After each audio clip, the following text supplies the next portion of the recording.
बच्चों, आज हम कक्षा 6 की गणित की पाठ्य पुस्तक सीखें गणित में इकाई 17 गुणा ऊर्ध्वतिर्यक विधि से के भाग 2 का अध्ययन करेंगे। बच्चों, पिछली वीडियो में हम ऊर्ध्वतिर्यक सूत्र का अर्थ एवं इस सूत्र की सहायता से 2 अंकों का गुणा करना सीख चुके हैं। अब इसी सूत्र की सहायता से हम 3 अंकों का गुणा करना सीखेंगे।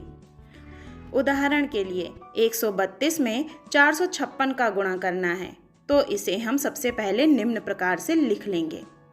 अब सबसे पहले दाईं ओर से इकाई के अंकों का ऊर्ध्व गुणा करेंगे, तो हमें 2 गुणे 6 बराबर 12 प्राप्त होगा, जहां 2 को गुणनफल में लिखेंगे तथा 1 को हासिल के रूप में लिखेंगे। अब इकाई व दहाई के अंकों का तिर्यक गुणा करेंगे, तो हमें 3 गुणे 6 बराबर 18 व 5 गुणे 2 बराबर 10 प्राप्त होगा। अब प्राप्त गुणनफलों को हासिल के साथ जोड़ देंगे, तो हमें 18 प्लस 10 प्लस 1 बराबर 29 प्राप्त होगा। यहाँ 9 को गुणनफल में लिखेंगे तथा 2 को हासिल के रूप में लिखेंगे।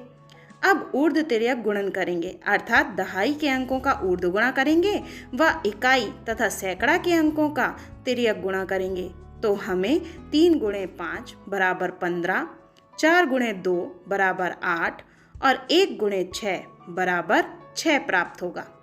अब प्राप्त गुणनफलों को हासिल के साथ जोड़ देंगे, तो हमें 15 प्लस 8 प्लस 6 प्लस 2 बराबर 31 प्राप्त होगा। यहाँ 1 को गुणनफल में लिखेंगे तथा 3 को हासिल के रूप में लिखेंगे। अब दहाई व सैकड़ा के अंकों का तिर्यक गुणा करेंगे, अर्थात 1 गुणे 5 बराबर 5 व 3 गुणे 4 बराबर 12 प्राप्त होगा। अब प्राप्त गुणनफलों को हासिल के साथ जोड़ लेंगे, तो हमें 5 प्लस 12 प्लस 3 बराबर 20 प्राप्त होगा। 0 को गुणनफल में लिखेंगे तथा 2 को हासिल के रूप में लिखेंगे। अब अंत में सैकड़ा के अंकों का ऊर्ध्व गुणा करेंगे, तो हमें 1 गुणे 4 बराबर 4 प्राप्त होगा, जिसे हम हासिल के साथ जोड़ लेंगे, तो हमें 4 प्लस 2 बराबर 6 प्राप्त होगा। इस प्रकार अभीष्ट गुणनफल 60,192 होगा। बच्चों, यदि गुणन की दोनों संख्याओं में एक संख्या 2 अंकों की व दूसरी संख्या 3 अंकों की हो, तब हम उसे ऊर्ध्वतिर्यक सूत्र की सहायता से कैसे हल करेंगे? आइए जानते हैं कैसे। माना 354 में 21 का गुणा करना है, तो हम उसे निम्न प्रकार से लिखेंगे। उपरोक्त गुणन में हमने 21 के पहले 0 लगाकर उसे 3 अंकों की संख्या में बदला है। इसी प्रकार हम जब भी 3 अंकों की संख्या में 2 अंकों की संख्या का या फिर 2 अंकों की संख्या में 3 अंकों की संख्या में गुणा करेंगे, तो हमेशा 2 अंकों की संख्या के पहले 0 लगाकर उसे 3 अंकों की संख्या में बदल लेंगे और फिर ऊर्ध्वतिर्यक सूत्र द्वारा गुणनफल ज्ञात करेंगे। अब यहाँ पर सबसे पहले इकाई के अंकों का ऊर्ध्व गुणा करेंगे, अतः हमें 4 गुणे 1 बराबर 4 प्राप्त होगा। 4 को हम गुणनफल में लिख देंगे। अब हम इकाई व दहाई के अंकों का तिर्यक गुणा करेंगे, तो हमें 4 गुणे 2 बराबर 8 व 5 गुणे 1 बराबर 5 प्राप्त होगा। अब प्राप्त गुणनफलों को हम जोड़ लेंगे, अर्थात 5 प्लस 8 बराबर 13 प्राप्त होगा। अब 3 को गुणनफल में लिखेंगे व 1 को हासिल के रूप में लिखेंगे।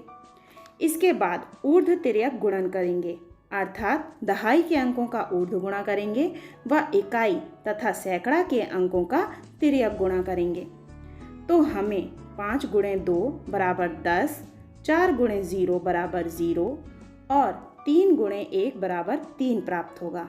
अब प्राप्त गुणनफलों को हासिल के साथ जोड़ लेंगे, तो हमें 10 प्लस 0 प्लस 3 प्लस 1 बराबर 14 प्राप्त होगा। यहाँ 4 को हम गुणनफल में लिखेंगे और 1 को हासिल के रूप में लिखेंगे। अब सैकड़ा व दहाई के अंकों का तिर्यक गुणा करेंगे, तो हमें 3 गुणे 2 बराबर 6 और 0 गुणे 5 बराबर 0 प्राप्त होगा। अब प्राप्त गुणनफलों को हासिल के साथ जोड़ लेंगे, तो हमें 6 प्लस 0 प्लस 1 बराबर 7 प्राप्त होगा। अब 7 को हम गुणनफल में लिख देंगे।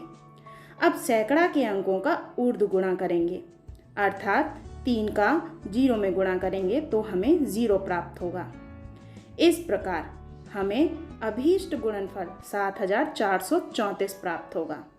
बच्चों, इस प्रकार आज की वीडियो में हमने ऊर्ध्वतिर्यक सूत्र की सहायता से 3 अंकों का गुणा करना सीखा। अब आप अभ्यास हेतु निम्न प्रश्नों को हल करिए। हम फिर मिलेंगे। धन्यवाद।